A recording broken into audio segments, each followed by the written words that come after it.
Hello everyone, this is your history teacher here, and today I'm going to start the very first chapter of NCERT Grade 7 Our Past Part 2, that is Tracing Changes Through 1,000 Years.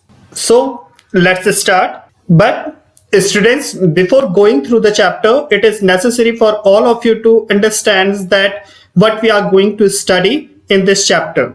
Students, as you already learned in your grade 6 history, where we will mainly talk and focus about ancient India, and your whole volume of class 7 would focus on medieval India. So the idea would be that how the transition would occur from the ancient India to the medieval India. So students, in this chapter we would form a kind of basics that helps to understand the various kingdoms that arose during the medieval India. Now move on towards your chapter. Students, as you can see here, this is the session plan of your chapter number 1, and in your chapter number 1 we are going to discuss all these topics here. First of all, we will learn and discuss its introduction, that what were the major changes that took place during the medieval period. Next, we will learn and discuss what were the new and old terminologies that were introduced during this period, means medieval period. Then we will learn and discuss historians and their different sources from where they get informations about medieval period. Then we will learn and discuss about new social and political groups that arose during the medieval period. Then we will learn and discuss regions and the empires of medieval period. And lastly, we will learn and discuss old and new religions of medieval period. So now let's start. Student, as you can see here are two maps, and both the maps represent the Indian subcontinent of that time, means medieval period. As you can see here, the first map of Indian subcontinent was made by an Arab geographer, Al-Idrisi, in 1154, and the second map here was made in the 1720s by a French cartographer. Students, cartographer basically a person who makes maps. Here the two maps are quite different even though they are of the same area. In Al-Idrisi's map, South India is where we would expect to find North India, and Sri Lanka is the island at the top. As you can see here is the Sri Lanka and is at the top according to Al-Idrisi's map. And one more important point about this map is that all the names of the places are written in Arabic language, whereas the map 2 that was made by a French cartographer in 1720s was made nearly about 600 years after the map 1, during which time information about the subcontinent had changed considerably. As you can see here, the map number 2 seems more familiar to us, and the coastal areas in particular are surprisingly detailed. And this map, means your map number 2, was used by many European sailors and merchants on their voyages. Students, equally important is the fact that the science of cartography different in the two periods. As you can see here also, according to Al-Idrisi's, the map was totally different as compared to the French cartographer. Students, when historians read documents, maps and texts from the past, they have to be sensitive to the different historical backgrounds, the context in which information about the past was produced. Now, let's move on toward the next slide. New and old terminologies. Students, historical records exist in a variety of languages which have changed considerably over the years. Medieval Persian, for example, is different from the modern Persian, means there is a variation in the languages. The difference is not just with regard to grammar and vocabulary. In fact, the meaning of the words also changes over the time. For example, the term Hindustan today that we know as the modern nation state as India. This term Hindustan was first used in 13th century by a chronicler named Minhaj-il-Siraj. Students, Minhaj-il-Siraj was a Persian chronicler. Chronicler means one who wrote down the events date-wise. And he used the term Hindustan basically for the areas of Punjab, Haryana, and the lands between Ganga and Yamuna. And he used this term in a political sense for all those lands that were a part of the Delhi Sultanate.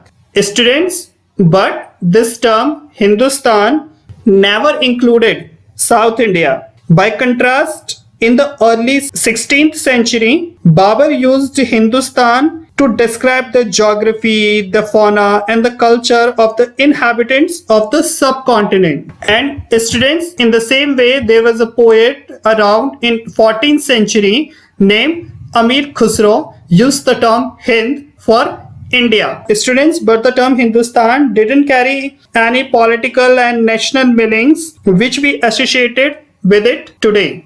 Students, historians today have to be very careful about the terms they use because they meant different things in the past. For example, a simple term like foreigner, it is used today to mean someone who was not an Indian. Whereas in the medieval period, this term foreigner was used for any stranger who appeared, say, in a given village, means someone who was not a part of that society or culture. And that's why a city dweller might have regarded a forest dweller as a foreigner. But two peasants living in the same village were not foreigner to each other, even though they may have had different religious or caste backgrounds. Now, let's move on towards the next slide. As you can see here, the heading Historians and their sources.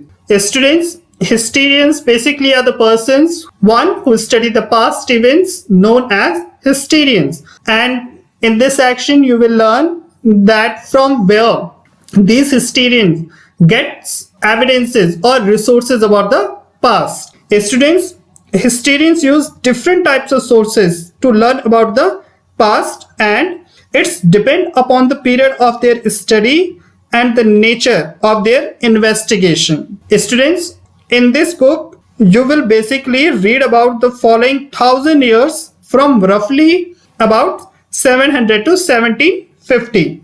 Students, historians still have to rely on coins, inscriptions, architecture, and textual records of that time for their information. But there is also a considerably discontinuity. The number and the variety of textual records increases dramatically during this period from 700 to 1750, and they slowly displace other types of available information.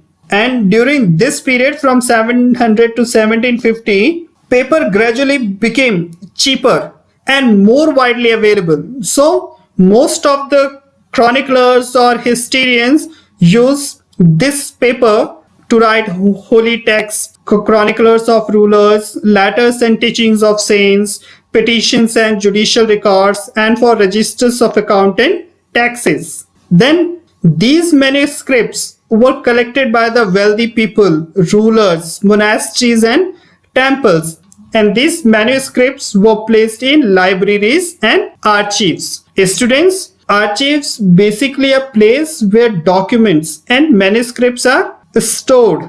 And in present time, all national and state government have archives where they keep all their official records and transactions. And students, these manuscripts and documents provide a lot of detailed information to historians, and these manuscripts help historians to get to know more about the past. But using these manuscripts are also difficult to use for them because in the past there was no printing press in those days. So scribes copied manuscripts by hand.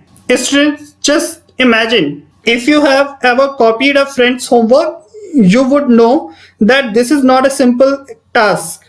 Sometimes you cannot read your friend's handwriting and are forced to guess what is written. As a result, there are small but significant differences in your copy of your friend's work. In the same way, manuscript copying is somewhat similar. As scribes copied manuscripts, they also introduced small changes, a word here, a sentence there. These small differences grew over centuries of copying until manuscripts of the same text became substantially different from one another. And student, this is a very serious problem because we rarely find the original manuscript. We are totally dependent upon the copied made by the later scribes. As a result, historians have to read different manuscript version of the same text to guess what the author had originally written. Students, in fact, author also have to revise their chronicles at the various times. For example, there was a chronicler of 14th century named Ziauddin Barani who wrote his first chronicle in 1356 and another version 2 years later.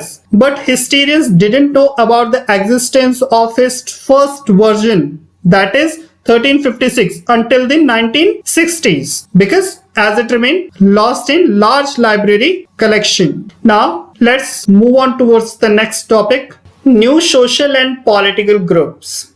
Students, the study of the 1,000 years spanning from 700 to 1750 is a great challenge for the historians because there was a large and a huge variety of developments that occurred over the period between 700 to 1750. And during this period, there were different moments where new technologies made their appearances. Like people used to use Persian wheel in irrigation, the spinning wheel in weaving, and firemen in combat. And not only this, in fact, new foods and beverages arrived in the subcontinent like potatoes, corn, chilies, tea, and coffee. And all these new technologies and crops came along with people of the another countries who brought their ideas with them as well, thus resulting in a period of economic, political, social and cultural changes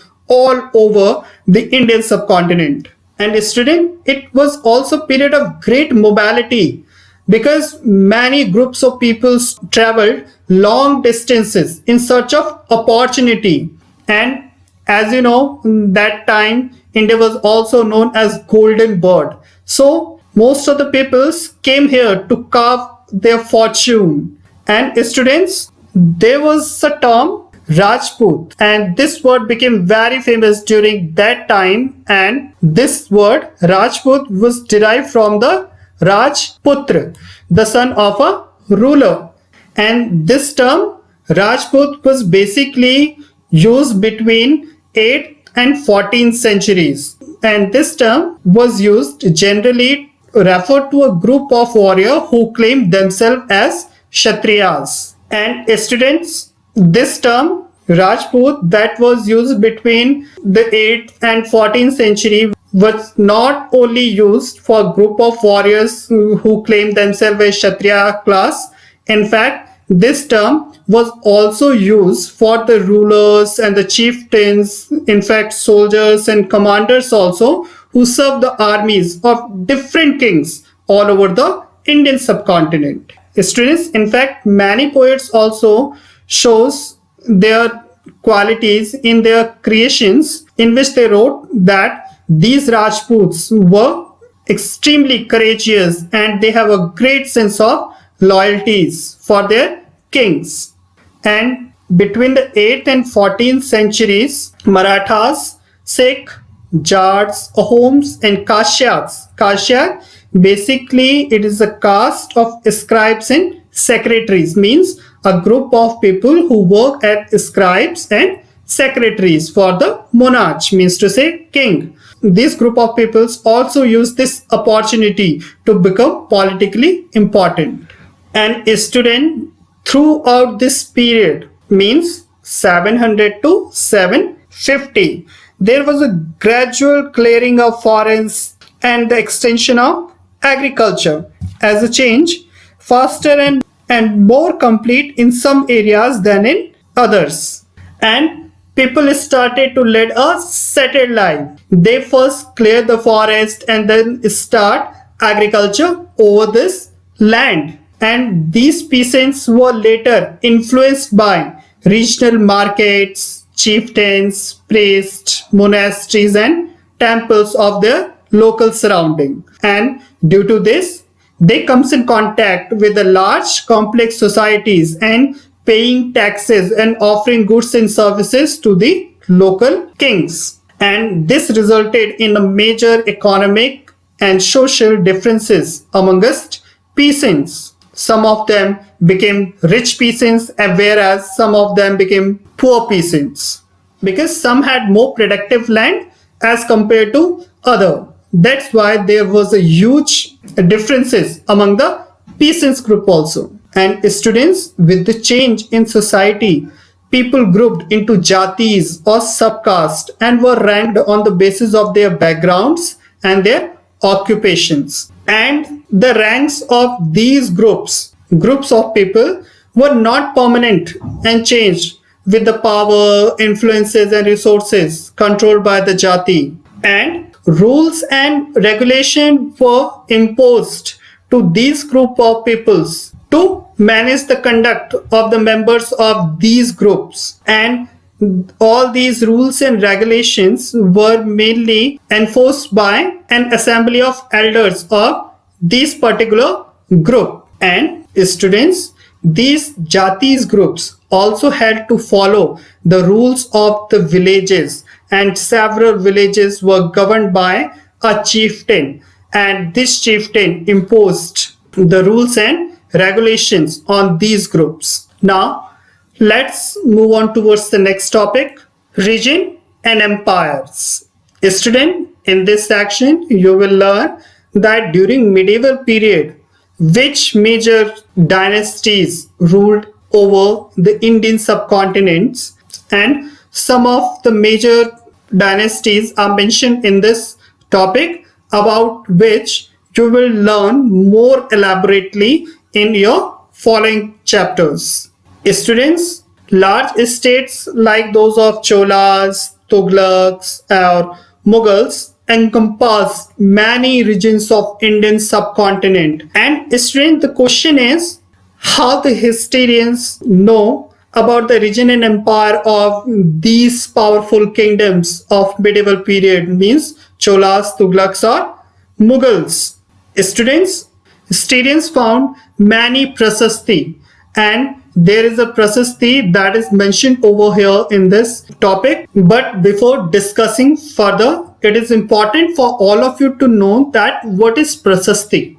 Students, the word prasasti means in praise of, in respect of someone, and these prasasti were basically written by the court poet. Historians found such a prasasti of Delhi Sultan Ghiyasuddin Balban that ruled over Indian subcontinent during 1266 to 1287. And his court poet wrote in this that Ghiyasuddin Balban ruled over a vast empire, and his empire is stretching from Bengal in the east to Ghazni in the west. Ghazni, that is a place in Afghanistan. And Ghiyasuddin Balban's empire included all of South India also. Students, South India was also known as Dravida that time. And students, people of different regions from Gauda, that was the former name of Bengal, Andhra, Kerala, Karnataka, Maharashtra, and Gujarat apparently fled before his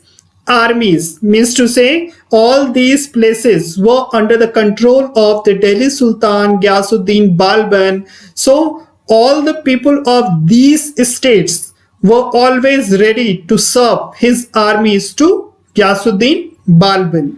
And students, by 700, many regions already possess distinct geographical dimensions, means to say these powerful dynasties like Cholas, Khiljis, Tughlaqs, Mughals established their own powerful kingdoms and that have their own language and culture characteristics. And as these dynasties want to increase their power more and more, so considerably there were conflict between these states, as these dynasties like Cholas, Khaljis, Tughlaqs, Mughals want to expand their empire more and more. And students, all these dynasties that I mentioned over here were not equally stable or successful.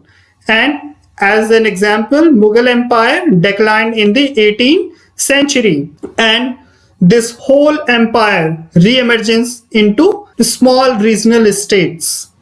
And students, across most of the subcontinent, all the regions were left with legacies of the big and small state that had ruled over them, as was apparent in the emergence of many distinct and shared traditions. As I said in the earlier slide, that during 18th century, the whole Mughal Empire declined, and it led to the re-emergence of only regional states, and due to which the whole regional states left with no legacies that control over them as earlier. And these big and small states shows a distinct and shared traditions, as in the realms of governance, in the management of economy, their different culture and language.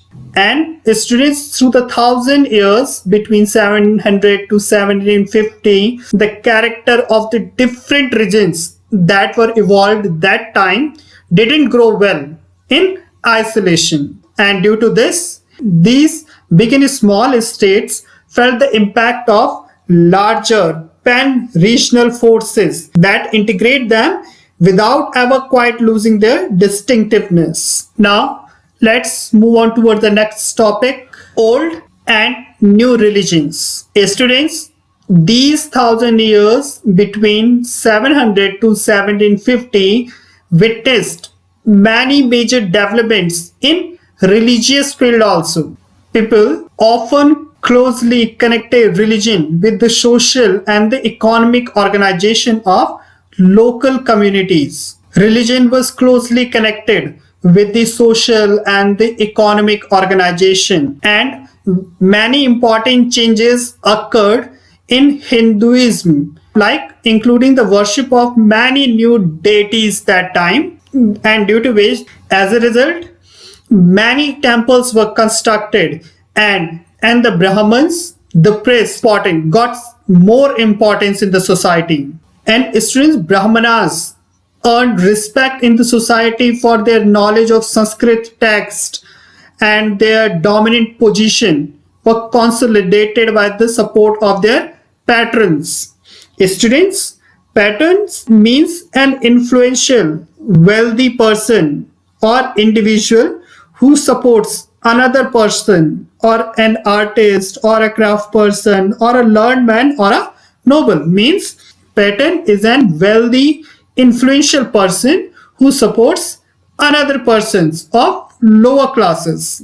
So, due to the support of the patrons, the Brahmanas got a very high, respectable position in the society just because of their knowledge of Sanskrit text. Students, the another major development of this period was the emergence of the idea of bhakti. Students, bhakti is a way of showing love to personal deity, that devotees could reach to their deity without the help of priest or doing any elaborate rituals. And that's why new religions appeared in the all over the subcontinent.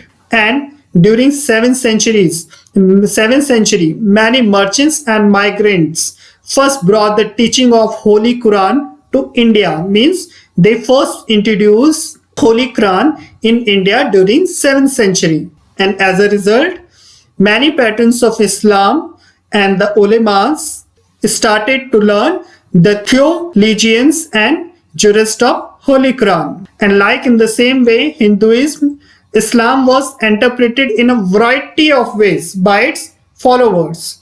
Students, in Muslims, there were basically two communities, that is Shia Muslims and Sunni Muslims. And that time, the Shia Muslims believed that the Prophet Muhammad's son-in-law Ali was the legitimate leader of Muslim communities, whereas the Sunni Muslims who accepted the authority of the early leaders of the communities and the succeeding Khalifas. Now, let's move on towards the next slide. Thinking about time and historical periods. Students, as per according to historians, time is not just a passing of hours, days, or years. In fact, time also reflects the changes that going on in a society, whether it is social changes, economic changes, or in the persistence and transformation of ideas and beliefs. And when we study time, then it will be easier for us to divide the past into periods that possess the shared characteristics. And in the same way, in the middle 19th century, British historians divided the history of India into three periods that are Hindu, Muslim, and British. And British historians divided the history into these three periods because they thought that the religion of rulers was the only significant historical change, and there was no other development in the economy, society, or culture. Students, but only a few historians follow this periodization today.